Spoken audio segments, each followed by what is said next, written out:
আপনাদের সাথে আজ বেশ গুরুত্বপূর্ণ আলোচনা করব। সামনে আমরা কোন, কোন সেক্টরের দিকে নজর দিতে পারি বা কোন স্টকের দিকে নজর দিতে পারি এবং সামনে আমাদের ইনডেক্স কি হতে পারে? ইনডেক্সের যে অবস্থা উপরে যাচ্ছে আবার নিচে আসতেছে এবং স্টেবল হওয়ার চেষ্টা করতেছে। এই সময়টাতে আমাদের কি পদক্ষেপ নেওয়া উচিত? সাথে ইপিএস এর যে একটা মৌসুম চলে গেল বা ডিভিডেন্টের একটা মৌসুম চলে যাচ্ছে, এইটাকে ইস্যু করে আমরা কিভাবে আমাদের ট্রেডিং প্ল্যান বা বিনিয়োগ প্ল্যান সাজাইতে পারি, সেইটা নিয়ে বিস্তারিত আজকে আলাপ আলোচনা করব। সো আমার সাথেই থাকবেন আপনারা। আশা করি আপনাদের বাজার নিয়ে ক্লিয়ার ধারণা পাবেন। সর্বপ্রথম আমি ইনডেক্স নিয়ে আলোচনা করব। গত ভিডিওতে আমি ইনডেক্সের কথা অলরেডি আপনাদেরকে বলে দিয়েছি। বলেছিলাম যে এইখানে যে বক্সটা আমি আঁকিয়েছি, এই বক্সটা হচ্ছে এর সাপোর্ট লেভেল। যদি এই বক্সটা ভেঙে যায়, মানে এইখানে হচ্ছে ৪৮৮৫, এই লেভেল যদি ভেঙে যায় তাহলে পরবর্তী গন্তব্য নিচের দিকে। বাট যতক্ষণ পর্যন্ত এই ৪৮৮৫-র উপরে ইনডেক্স আছে ততক্ষণ পর্যন্ত ভয়ের কিছু নাই। আবার এমনও হইতে পারে যে একদিনে আগামীকালকে বা আগামী পরশুদিন এই ৪৮৮৫-কে ভেঙে নিচে ট্রেড হচ্ছে, এটা দেখেও ঘাবড়ানোর কোনো কিছু নাই। যদি না এইখানে ক্লোজিংটা দিচ্ছে, এই ক্লোজিং দিলে দেন আপনারা একটু চিন্তিত থাকবেন যে ৪৮৮৫-র নিচে। বাট আসতে পারে নিচে, ওটা লিকুইডিটির জন্য হোক বা স্টপ লস হান্টিং এর জন্য হোক, ওইটা আসলেও আসতে পারে। বাট যতক্ষণ না পর্যন্ত সে এইটার নিচে ক্লোজ দিচ্ছে ততক্ষণ পর্যন্ত আপনাদের ভয়ের কিছু নাই। তবে গত দিনের মার্কেট ট্রেডিং দেখে বা মার্কেট স্ট্রাকচার দেখে আমার মনে হয়েছে যে এই টাইপের কোনো ঘটনা ঘটবে না, আশা করি। এরপরেও যদি ঘটে তাহলে আমাদের ব্যাড লাক। কিন্তু গত দিনের মানে গত বুধবারের যে ঘটনাটা হয়েছে বা যেভাবে ট্রেডটা হয়েছে, সেগুলা কিছু কিছু স্টক কিন্তু কামব্যাক করার চেষ্টা করতেছে। এই যে যে ডাউনফল হয়েছে, এই ডাউনফলের মধ্যে এই রকম সিনারিও তেমন একটা দেখি নাই, যে হাতে গোনা গুটি কয়েক স্টক ছাড়া ম্যাক্সিমাম স্টকই কিন্তু মোটামুটি কারেকশন হয়েছে। বাট গত বুধবারে ট্রেড প্ল্যান দেখে আমার এইটাই মনে হয়েছে যে কিছু কিছু স্টক কামব্যাক করার চেষ্টা করতেছে। বাট ওই যে ডিভিডেন্ড ইস্যু বা ইপিএস ইস্যুর জন্য হয়তো বা সেইটা হয় নাই। যেহেতু এইগুলা অলরেডি সেটেলমেন্ট হয়ে গিয়েছে এই পর্যন্ত, মানে এই মাসেই তো শেষ, আজকে পর্যন্তই শেষ হয়ে গিয়েছে। তো এখন আপনারা এগুলা নিয়ে আর টেনশন করেন না, যা হবার তা হয়েছে। এখন সামনে আপনারা কিভাবে ট্রেড প্ল্যান করবেন ওই বিষয়টার দিকে নজর দেন। এই হচ্ছে ইন্ডেক্স নিয়ে আলোচনা। ইন্ডেক্স নিয়ে আহামরি টেনশনের আর কিছু নাই, যতটুকু ঘটার ঘটে গিয়েছে। এখন আপনার হাতের স্টক যেগুলো আছে সেগুলো নিয়ে প্ল্যান কিভাবে করবেন, এবং যদি হাতে ক্যাশ থেকে থাকে বা নতুন মানে ইনজেক্ট করে থাকেন বা ইনজেক্ট করবেন, সেগুলো নিয়ে আপনারা কিভাবে প্ল্যান করতে পারেন সেই বিষয়াদি নিয়ে আলোচনা করব। তার আগে চলেন আমি আপনাদেরকে একটু বর্তমান মৌসুম নিয়ে একটু কথাবার্তা বলবো, যেটা ডিভিডেন্ড বা ইপিএস এর মৌসুম। আসলে ডিভিডেন্ড এবং ইপিএস এর মূলা ঝুলিয়ে আমাদেরকে কিভাবে বোকা বানায় আবার আপনাদেরকে দেখিয়ে দিব। আসলে সত্যি কথা বলতে ভাই, আপনি যদি বাজারে ট্রেডিং করতে আসেন, মনে করেন যে আপনি একটা স্টক 10 টাকা দিয়ে কিনেছেন, আপনি 15 টাকা গেলে বিক্রি করবেন, 13 টাকা গেলে বিক্রি করবেন, এই টাইপের ক্যাপিটাল গেইনের কথা যদি চিন্তা করেন, তাহলে আপনার ডিভিডেন্ড এবং ইপিএস কোনো কিছু দেখার দরকার নাই, কিচ্ছু দেখবেন না। হ্যাঁ, যদি আপনার চিন্তা থাকে না আমি 2 বছর, 4 বছর, 5 বছর, 10 বছরের জন্য যদি ইনভেস্টমেন্টের কথা চিন্তা করি, যে কোম্পানির পারফরম্যান্স কেমন, কোম্পানি কি ধরনের ইপিএস দিচ্ছে, কি ধরনের ডিভিডেন্ড দিচ্ছে, সেইটা আপনি ফলো রাখলেও রাখতে পারেন শুধুমাত্র বিনিয়োগের ক্ষেত্রে। কিন্তু আপনারা কি করেন, আজকে কিনলে কালকে থেকে শেয়ারটা বাড়বে, এইরকম যদি চিন্তা করেন, এইরকম যদি আশা করেন, তাহলে আপনার কোনো মতেই ডিভিডেন্ড এবং ইপিএস দেখার কোনো দরকার নাই, কিচ্ছু দেখবেন না।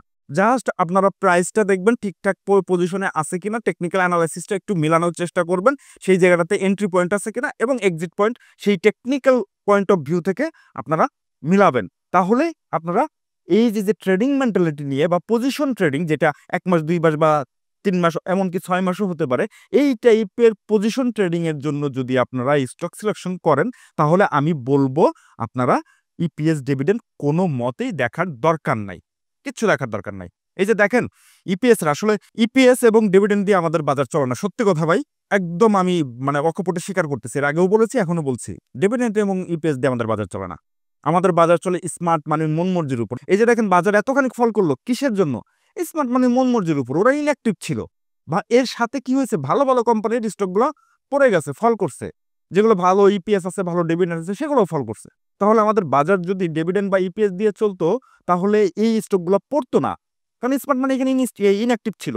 ইনঅ্যাক্টিভ থাকার কারণে তাদের মন মর্জির উপরে তারা চাইছে না বাজার আমি ফালাবো, তারা ফালাইছে, এতটুকু, আর কিচ্ছু না। তারা সেল প্রেশার দিছে অথবা কেনা বন্ধ করে দিছে। এখন আমার যেটা মনে হচ্ছে যে স্মার্ট মানি বা বড় ইনভেস্টররা একটু একটু করে হয়তোবা অ্যাক্টিভ হলেও হতে পারে এবং হওয়ার সেই সিগন্যাল আমি পাচ্ছি। আগামী সপ্তাহে তার প্রতিচ্ছবি আমরা বাজারে দেখব আশা করি। তাই চলেন আপনাদেরকে যেটা বলতেছিলাম যে ইপিএস এবং ডিভিডেন্ড ইস্যুটা কিভাবে আমাদের বাজারে কাজ করে বা কিভাবে আমাদেরকে ম্যানিপুলেশন করে একটু বোঝার চেষ্টা করেন। এই যে দেখেন টপ গেইনারে গতকালকে টপ গেইনারে দুইটা ব্যাংক ছিল, সিটি ব্যাংক এবং মিডল্যান্ড ব্যাংক। সিটি ব্যাংক কেন ছিল?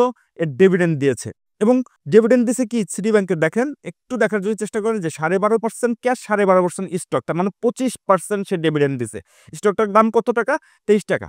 25% ডিভিডেন্ড দিছে, তারপর স্টকটা তো হল্ট হওয়ার কথা ছিল, 100% হল্ট হওয়ার কথা ছিল। এত ভালোই পেজ দিছে, ভলিউম নিছে, হ্যাঁ অনেক ভলিউম নিছে এবং সামনে হয়তো বা এটা আরো বাড়তে পারে। বাট ইনিশিয়ালি তো একটা রিয়াকশন থাকার কথা ছিল যে এইরকম একটা স্টক এত ভালো ডিভিডেন্ড দেওয়ার পরেও স্টকটা বাড়ছে কয় পার্সেন্ট? 1.77%, মানে 40 পয়সা স্টকটা বাড়ছে। এই স্টকটা তো গতকালকে পাওয়ারই কথা ছিল না, আপনি আমি কিনতে যাবো পাবোই না স্টকটা, বাট স্টকটা দিছে, স্টকটা পাইছেন। দেখেন এত সবকিছু মিলাই চিলাই কিন্তু পি রেশিও কিন্তু 3।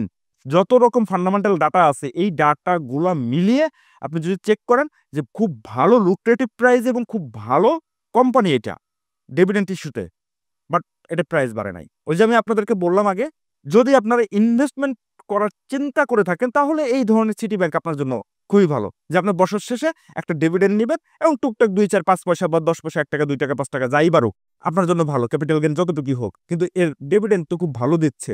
আপনাকে তো ওই মার্কেট নিয়েও টেনশন করতে হবে না যদি সিটি ব্যাংকের মতো শেয়ার আপনি হাতে রাখেন। মার্কেট কোথায় গেল, ইন্ডেক্স কোথায় গেল সেটা দেখার দরকার নাই, কারণ আপনি তো আসছেন ভাই হচ্ছে মার্কেটে ডিভিডেন্ড বা ভালো ফান্ডামেন্টাল শেয়ার কেনার জন্য। তো আপনার মার্কেটে কি হলো না হলো এগুলো দেখার দরকার নেই, আপনি সিটি ব্যাংক একদম কিনে বসে থাকেন। বাট আমার কনসেপ্টটা হচ্ছে আমাদের বাজার ম্যাক্সিমাম সময়ই এই টাইপের ডিভিডেন্ড এবং ইপিএস কে কেন্দ্র করে অনেক সময় ম্যানিপুলেশন হয়। ইপিএস এবং ডিভিডেন্ড দিয়ে আমাদের বাজার চলে না। দেখেন সিটি ব্যাংকের খুব ভালো ডিভিডেন্ড দিছে, খুবই ভালো, বাট সেটা বাড়ে নাই। কিন্তু অপর দিকে দেখেন এই যে মিডল্যান্ড ব্যাংকের কি হয়েছে, বি ক্যাটাগরির, ওইটা সিটি ব্যাংক এ ক্যাটাগরি ছিল, এটা বি ক্যাটাগরির ব্যাংক এবং এর ডিভিডেন্ড দিছে কতটুকু? 3% স্টক, 3% ক্যাশ, কিন্তু স্টকটা বাড়ছে কি 6%, মানে 1 টাকা 20 পয়সা এবং 23 টাকা ওইটা ছিল রেট, এটা হচ্ছে কয় টাকা? 20 টাকার ঘরের শেয়ার, প্রায় কাছাকাছি রেটের শেয়ার। কিন্তু দেখেন দুইটাই কিন্তু ব্যাংকের শেয়ার, আপনাকে মাথায় রাখতে হবে। এখন আপনি কি বলবেন যে এই দুইটা ব্যাংকেরই একটার হচ্ছে ইপিএস বা ডিভিডেন্ড একটু খারাপ দিছে, আরেকটা অনেক ভালো দিছে। যেইটার একটু খারাপ দিছে সেইটার দাম বাড়ছে 6% দাম বাড়ছে, আর যেটার খুব ভালো দিছে সেটার মাত্র 1% বাড়ছে। তাহলে কি বুঝবেন আমাদের বাজার ডিভিডেন্ড এবং ইপিএস দিয়ে চলে? না, চলে না, চলে স্মার্ট মানির মর্জির উপর। এই মিডল্যান্ড ব্যাংকের মধ্যে স্মার্ট মানি আছে, আপনাকে বুঝতে হবে। হ্যাঁ আমি এখন বলতেছি ভাই এইটা দেখে মিডল্যান্ড ব্যাংক কিনে বসবেন এমন না, কিন্তু মিডল্যান্ড ব্যাংক কোথা থেকে আসছে এটাও একটু মাথায় রাখতে হবে। হইতে পারে এইটার শেষ প্রসেস, কালকেই যে এন্ট্রি দিয়ে বসবেন আমি বলতেছি ভাই এমন না। আমি জাস্ট দুইটাকে কম্পেয়ার করার জন্য বলতেছি যে সিটি ব্যাংক এবং মিডল্যান্ড ব্যাংক, মানে ডিভিডেন্ড ইস্যু বা ইপিএস ইস্যুতে আসলে আমাদের বাজারে কোনো কিছু যায় আসে না, যায় আসে সবকিছুই স্মার্ট মানির মন মর্জির উপরে। সো যে স্টকটাতে স্মার্ট মানি ইনভলভমেন্ট আছে বা স্মার্ট মানি ইনভলভ হতে পারে ওই স্টকগুলোর দিকে সামনে আপনাদের নজর দেওয়া উচিত। আপনি যতক্ষণ পর্যন্ত না ওই দিকে নজর দিবেন ততক্ষণ পর্যন্ত আপনি ট্রেডিং এর মধ্যে আসবেন না, যে 10 টাকায় কিনবো 15 টাকায় বিক্রি করবো, এই টাইপের মেন্টালিটির মধ্যে আসবেন না। আপনি আসবেন যে আমি ডিভিডেন্ড ইস্যু নিব, আমি আর বাজার দেখবো না, একবারই কিনে রাখবো, 5 বছর 6 বছর 10 বছর রেখে দিব, রেখে দেওয়ার পরে দেন আমি ডিভিডেন্ড নিব। এরপরে যদি ক্যাপিটাল গেইন হয় তাহলে যতটুকু হবে ততটুকু আমার জন্য ভালো। তাহলে আপনি সিটি ব্যাংকের মতো স্টকে যেতে পারেন। বাট মিডল্যান্ড ব্যাংক বা অন্যান্য যেসব স্টকের মধ্যে স্মার্ট মানি ইনভলভ সেগুলোর মধ্যে যেতে গেলে আপনাকে অবশ্যই টেকনিক্যাল দিক এবং স্মার্ট মানি ওরা কি টাইপের ফুটপ্রিন্ট রেখে যাচ্ছে কোন স্টকটার মধ্যে সেইটা আপনাকে একটু চিন্তা ভাবনা করতে হবে। সো সামনে যে সপ্তাহটা আসবে ওর মধ্য থেকে টুকটাক করে বেছে আপনারা চাইলে নজরে রাখতে পারেন। এই মুহূর্তে ওই স্মার্ট মানি ফুটপ্রিন্টটা ফিল্টারাইজ করতে গেলে আগামী ২ দিন আমাদের জন্য খুবই গুরুত্বপূর্ণ সময়। আগামী ২ দিন কয়েকটা স্টক নিয়ে আমাদের এনালাইসিস করার প্রয়োজনীয়তা আছে এবং মার্কেট এনালাইসিস করার প্রয়োজনীয়তা আছে। ওইখানে দেখতে হবে যে কোন স্টকটার মধ্যে কি রকম স্মার্ট মানি ওরা আচরণ করতেছে। সেটা দেখে আমরা এটার সিদ্ধান্ত নিব। কোন স্টকটাতে যাব, কোন স্টকটাতে যাব না। তো কিন্তু তারপরেও আপনাদের সাথে যেহেতু আলোচনা করি, ২ টা ভালো ফান্ডামেন্টাল শেয়ার এবং এর ডিভিডেন্ড ইপিএসও ভালো আসছে। মোটামুটি পজিশন ট্রেডিং এর জন্য মানে আপনার বিগ চিন্তা করতেছি না। ৫ বছর ১০ বছরের চিন্তা না, পজিশন ট্রেড যেটা হতে পারে ১ থেকে ৩ মাসের একটা যদি পজিশন ট্রেড নিতে চান, সেগুলার দিকে একটু নজর দেন। কারণ হচ্ছে কি, আমি বলি আপনাদেরকে, আগামী কয়েকদিনে যদি ইন্ডেক্স ঘুরাইতে হয় তাহলে ভালো, ভালো একটু ফান্ডামেন্টাল শেয়ার মানে ফান্ডামেন্টাল বলতে কি মিড ক্যাটেগরির ফান্ডামেন্টাল। মানে সিটি ব্যাংক বা ব্যাটবেসি বা হচ্ছে স্কয়ার ফার্মা এই টাইপের না, মানে হাতি মার্কা শেয়ার না। Mid category fundamental. সেগুলোর দিকে যেমন বিএসসি আছে, ব্যাক্স ফার্মা আছে, অলিম্পিক আছে, তারপরে হচ্ছে একমি ল্যাব আছে, এই টাইপের মিড ক্যাটেগরির ফান্ডামেন্টাল শেয়ার এই টাইপের দিকে চাইলে আপনারা নজর দিতে পারেন। কারণ মার্কেটটা যদি সাপোর্ট দিতে হয় এই টাইপের শেয়ার দিয়ে সাপোর্ট দিলেও দিতে পারে। তো চলেন আজকে আমি আপনাদেরকে ২ টা স্টকের একটু ওয়াচ লিস্ট দিব, যে ২ টা বেশ ভালো পজিশনে আছে এবং আমার কাছে মনে হচ্ছে যে এইটা পজিশন ট্রেডিং এর জন্য, নট T+2। আমি আবারও বলে দিচ্ছি, ১ সপ্তাহ ২ সপ্তাহ ট্রেডের জন্য এই ধরনের শেয়ার নয়। সেইটা বুঝতে গেলে আমাকে আরো ২ দিন ওয়েট করতে হবে, যে আজকে কিনলে আগামী দিন হল্ট হবে বা আগামী পরশুদিন হল্ট হবে, আমি 10% 15% পাবো ১ সপ্তাহের মধ্যে, সেই টাইপের নয়। এই মুহূর্তে বলতে পারতেছি না ভাই, আমাকে আরো ২ দিন অবজারভেশন করতে হবে। তো এজন্যই আপনাদেরকে এই মুহূর্তে ২ টা স্টক, যেই ২ টা আপনি স্টপ লস না নিলেও চলবে, আপনি যদি পজিশন ট্রেড নিতে চান আগামী ১ মাস বা ২ মাস বা ৩ মাসের জন্য, তাহলে ওই স্টকগুলা। চলেন একটু সেই ২ টা স্টক নিয়ে একটু আলোচনা করি। সর্বপ্রথম আছে হচ্ছে কোহিনূর। এটা বেশ ভালো পজিশনে আছে। এটা লো পেইডের মধ্যে শেয়ার, তারপরেও মোটামুটি একটু ফান্ডামেন্টালি শেয়ার। আপনারা জানেন কোহিনূর আহামরি পড়ে না, আহামরিও উঠে না। এই কোহিনূরটা বেশ ভালো পজিশনে আছে। আপনারা চাইলে কোহিনূরটার দিকে নজর রাখতে পারেন এবং গতদিন যে ইপিএস ঘোষণা করেছে এটা মোটামুটি ইপিএস পজিটিভ আছে। আমি যদি টেকনিক্যাল পয়েন্ট অফ ভিউ থেকে দেখি, তাহলে এইটার হচ্ছে বি পয়েন্ট এখানে, ইলিয়ট ওয়েভের বি পয়েন্ট এখানে, এবং ছোট পরিসরে পাস শেষ করেছে ইলিয়ট ওয়েভ অনুযায়ী, এবং এসএমসি অনুযায়ী এখানে একটা অর্ডার ব্লক আছে। এই অর্ডার ব্লককে ট্যাপ করে সে ওঠার চেষ্টা করতেছে। এই যে দেখেন ভলিউম কমে গেছে, কিন্তু এই জায়গাগুলোতে ভলিউম কমে গেছে। আমরা কি করি, ভলিউম কমলে সেসব স্টকে যেতে চাই না। আসলে নিয়ম ওইটা না। এই যে দেখেন আপনারা একটু খেয়াল করেন, যখন ভলিউম বাড়ছে তারপরে থেকে, এই যে এইসব জায়গাগুলোতে ভলিউম যখন বাড়ছে, এই ভলিউম বাড়ার পর থেকে কিন্তু কমতেছে। তো আপনাদের চিন্তা করতে হবে যে ভলিউম যে এখানে কমে, সেই জায়গাগুলোতে এন্ট্রি পয়েন্ট আপনারা খোঁজার চেষ্টা করবেন। আপনারা ইলিয়ট ওয়েভে জানা লাগবে না, এসএমসি জানা লাগবে না, প্রাইস অ্যাকশনে জানতে হবে না। জাস্ট যদি আপনারা ভলিউম অ্যানালাইসিসটা করেন, এই যে এর আগে একটু দেখার চেষ্টা করুন, এর আগে যখন এই যে এখানে ভলিউম কমে গেছিল এবং প্রাইসটা একটু ডাউনতে ছিল, হ্যাঁ উপরের দিকে, আবার এই উপরের দিকে ভলিউম কমে গেলে সেটা ভিন্ন কথা। সেটা দেখবেন না, কিন্তু মানে নিচে শেয়ারটা কারেকশন হওয়ার সময় এই যে হয়ে গেছে, তখন যদি ভলিউমটা একটু লক্ষ্য রাখেন, এই যে ভলিউম কমে গেছে এবং প্রাইসটা খুব রিজনেবল প্রাইসে চলে আসছে, প্রাইসটা ডাউন হয়ে গেছে, তখন যদি আপনি এই সব জায়গায় এন্ট্রি নিয়ে বসে থাকতেন, তাহলে এই জায়গাগুলোতে যে যখন ভলিউম বেড়ে গেছে তখন আপনি বেড়ে যেতে পারতেন। আমি সবসময় বলি যে অল্প ভলিউমে, যখন কম ভলিউম নিচ্ছে তখন এন্ট্রি দিয়ে বসে থাকেন চোখ বুজে, আবার যখন বেশি ভলিউম হচ্ছে তখন বের হয়ে যান। এই থিওরিটা যদি অ্যাপ্লাই করেন তাহলে বাজার আপনার টিকে থাকতে পারবেন। এই যে দেখেন সেই অনুযায়ী এইখানে ভলিউম কমে গেছে, মানে একদম নরমাল সেন্সে ভলিউম অ্যানালাইসিস অনুযায়ী এইখানে ভলিউম কমে গেছে এবং স্টকটার ইপিএসও মোটামুটি ভালো আসছে। এসএমসির অর্ডার ব্লক আছে এবং এইখান থেকে ট্যাপ করে উপরের দিকে ওঠার চেষ্টা করতেছে। উঠলে কত দূর পর্যন্ত উঠতে পারে, এই যে সি পয়েন্ট ইলিয়ট ওয়েভের, এবং এই জায়গাটাতে এসএমসি পয়েন্ট অনুযায়ী অর্ডার ব্লক আছে যে ৬০০ টাকার ঘরে। তার মানে এখন ৫০০ টাকার ঘরে আছে, ৬০০ মানে ১০০ টাকার একটা গ্যাপ পাইলেও পেতে পারেন। তবে হ্যাঁ, আগামী কালকেই পাবেন আমি সেইটা বলতেছি না, তারপরেও অনেক সময় অনেক কিছু বাজারে হয়, সেজন্য এইটার স্টপ লসটা এটা মেনটেন করে আপনারা রাখলেও রাখতে পারেন, না রাখলেও কোনো সমস্যা নাই। তারপর আমি বলে দিচ্ছি ৪৮৫ টাকার নিচে যদি আসে, যদি আপনি ট্রেডিং মেন্টালিটি নিয়ে চিন্তা করেন, ৪৮৫ নিচে আসলে আপনারা স্টপ লস ব্যবহার করলেও করতে পারেন। বাট আমি বলব যে এই জায়গাটাতে স্টপ লস ব্যবহার করার কোনো প্রয়োজনীয়তা নাই। চাইলে আপনারা ২ টা ভাগে বিনিয়োগ করতে পারেন।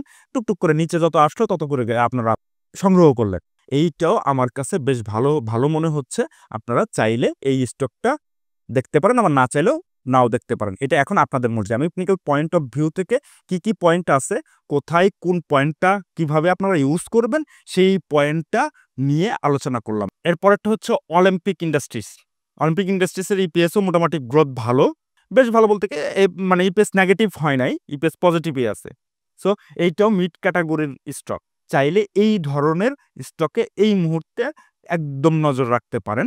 অলিম্পিকের দেখেন এখানে এই হলো বি পয়েন্টের এখানে আসার পরে কি হয়েছে, মার্কেট যাহা মনে চায় তাহা হয়েছে, বাট এই জায়গাগুলোতে অ্যাকুমুলেশন হয়েছে, মারাত্মক লেভেলের অ্যাকুমুলেশন অনেক দিন ভরে ভরে। এবং এই যে এইখানে এই আসার পরে দেখেন একটু পিক দেওয়ার চেষ্টা করছে, ভলিউমও হয়েছে এবং মার্কেটের কারণে একটু নিচের দিকে আছে। এবং এই জায়গাটাতে আসার পরে কি হয়েছে, ভলিউম ড্রাই হয়ে যাচ্ছে। দেখেন ভলিউম ড্রাই হয়ে যাচ্ছে, কিন্তু প্রাইস আর নিচে আসতে চাচ্ছে না। তার মানে এই জায়গাটাতে সেলার একেবারেই কম, সেলার কমে গেছে, মানে কেউ সেল করতে আর রাজি নয়। সো এই সব জায়গাগুলোতেই আপনাকে কালেকশন করার একদম উত্তম প্রসেস। আপনি যখন স্টকটা এইটা 200 টাকায় যাবে তখন আপনার কালেকশন নয়। যদি আপনি পজিশন ট্রেডিং করতে চান বা টেকনিক্যাল পয়েন্ট অফ ভিউগুলো ওইভাবে না বুঝেন, শুধু ছোটখাটো একটা কিছু বুঝেন, তাহলে আপনার জন্য এই টাইপের এই ধরনের রেঞ্জের স্টক অনেক ভালো, একদম সেফ জোন এইগুলা। আপনারা কি করেন, আপনারা এই স্টকটা যখন 200 টাকা যাবেন তখন কেনার জন্য আপনারা মরিয়া হয়ে উঠবেন, কিন্তু নিয়ম ওইটা না ভাই। এই যে এইখানে দেখেন স্টকটা যখন উপরে যাচ্ছিল যে এখানে 200 টাকার উপরে গেছে, এইখানে অনেক লোকই কিন্তু ফেসে আছে। কি কারণে ফেসে আছে? কারণটা হচ্ছে স্টকটা তখন বাড়তেছিল এবং ভলিউম অনেক নিচ্ছিল। আপনারা তো এটাই দেখেন, প্রাইস বাড়ে প্লাস অনেক ভলিউম নাই। ভাই আমি ওই জায়গাগুলোতে এক্সিটের কথা চিন্তা করি। আমি এই যে এখনকার পজিশনে যেগুলো ভলিউম কমে গেছে, ভলিউম ড্রাই হয়ে গেছে, এই জায়গাগুলোতে এন্ট্রি পজিশন খোঁজার চেষ্টা করি। এটাও দেখেন একটু, যখন এই শেয়ারটা নিচের দিকে ছিল তখন কি ছিল, এই যে ভলিউম ড্রাই, এই সব জায়গায় আপনারা কিনে বসে থাকবেন। যখন এইরকম ভলিউম অনেক পিক দিয়ে যাচ্ছে তখন যদি আপনারা এক্সিট নিয়ে নেন তাহলে এইটা হবে আপনাদের জন্য খুব ভালো সিদ্ধান্ত এবং নিয়মও এটা। বাট আপনারা কি করেন, সবসময় ভলিউম যেটাতে বেশি নিচ্ছে সেই স্টকের দিকে নজর দেওয়ার চেষ্টা করেন। না অনেক ভলিউম নিচ্ছে আর এইগুলো ট্রেড হয় না, দূর কতটুকু ট্রেড হচ্ছে, বাট এই সব জায়গা থেকেই বড় একটা পুলব্যাক দেওয়ার চেষ্টা করে। তো সেই অনুযায়ী অলিম্পিকটাও ভালো পজিশনে আছে এইখানে, বি পয়েন্ট এবং স্টকটা 152 টাকার ঘরে আছে। স্টকটা যদি বাড়া শুরু করে তাহলে স্টকটা কত দূর পর্যন্ত যেতে পারে, ওই যে আগের জায়গায় 200 টাকা। যারা আগে 200 টাকায় আটকা আছেন তারা চাইলেও এখানে অ্যাভারেজ করে এখন নিতে পারেন। এখন স্টকটা আপনারা কিনবেন কি কিনবেন না সম্পূর্ণই আপনাদের ব্যক্তিগত বিষয়। আমি টেকনিক্যাল পয়েন্ট অফ ভিউ থেকে আপনাদের সাথে আলোচনা করলাম। আপনারা চাইলে এই দুইটা স্টক সামনের সপ্তাহে বা সামনের দিকে একটু নজরে রাখতে পারেন। আপনারা কিছুই জানেন না বাজারে আসছেন, একেবারে অন্ধের মতো ট্রেড করেন। ওই অন্ধের মতো ট্রেড করার চাইতে হইলেও কিছু জেনে বুঝে ট্রেড করাটাই উত্তম আমি বলে মনে করি। সেজন্যই আপনারা যদি পারেন আমার এই বেসিক ফান্ডামেন্টাল ও টেকনিক্যাল অ্যানালাইসিস কোর্স, এটা রেকর্ডেড ভার্সন, এই কোর্সটা আপনারা করে নিতে পারেন। আপনারা যদি করতে চান তাহলে যে আমার এখানে হোয়াটসঅ্যাপ নাম্বার দেওয়া আছে, একটু কষ্ট করে এই হোয়াটসঅ্যাপে নক করলে আমি আপনাদেরকে সেই কোর্সে জয়েন করাই দিতে পারবো। শুধু নট টেকনিক্যাল, আপনি এই কোর্সের মধ্যে ফান্ডামেন্টাল এবং টেকনিক্যাল দুইটাই পাবেন, সাথে সাইকোলজিক্যালও বিষয়টাও পাবেন। মোট এখানে ক্লাস সংখ্যা আছে 15টা। আশা করি এইটা যদি আপনারা করেন তাহলে আপনাদের মার্কেট স্ট্রাকচার সম্পর্কে, মার্কেট সম্পর্কে এ টু জেড ধারণা পেয়ে যাবেন। এবং এই ভিডিওর ডিসক্রিপশনে যে আপনারা দেখবেন যে basic fundamental and technical analysis কোর্সে জয়েন করতে নিচের লিঙ্কে ক্লিক করুন। এই যে এখানে লিঙ্ক আছে, এই লিঙ্কের উপর ক্লিক করলে আমার একটা পেজ আছে, এই পেজে নিয়ে যাবো। ওইখানে কোর্স মডুল টডুল যা কিছু আছে ইন ডেপথে, কোর্সের দাম কয় টাকা, কোর্সের মধ্যে কি কি শিখবেন, কেন শিখবেন, কি কারণে শিখবেন, সব কিছুই এই পেজের মধ্যে দেয়া আছে। আপনারা কষ্ট করে এই ভিডিওর ডিসক্রিপশন লিঙ্কটা একটু চেক করে নেবেন, এখানে গেলে আপনারা দেখে নিতে পারেন। তো আজকের মতো ভিডিও এখানেই শেষ করছি। ভালো থাকবেন, সুস্থ থাকবেন, আপনাদের ট্রেডিং জার্নি শুভ হোক।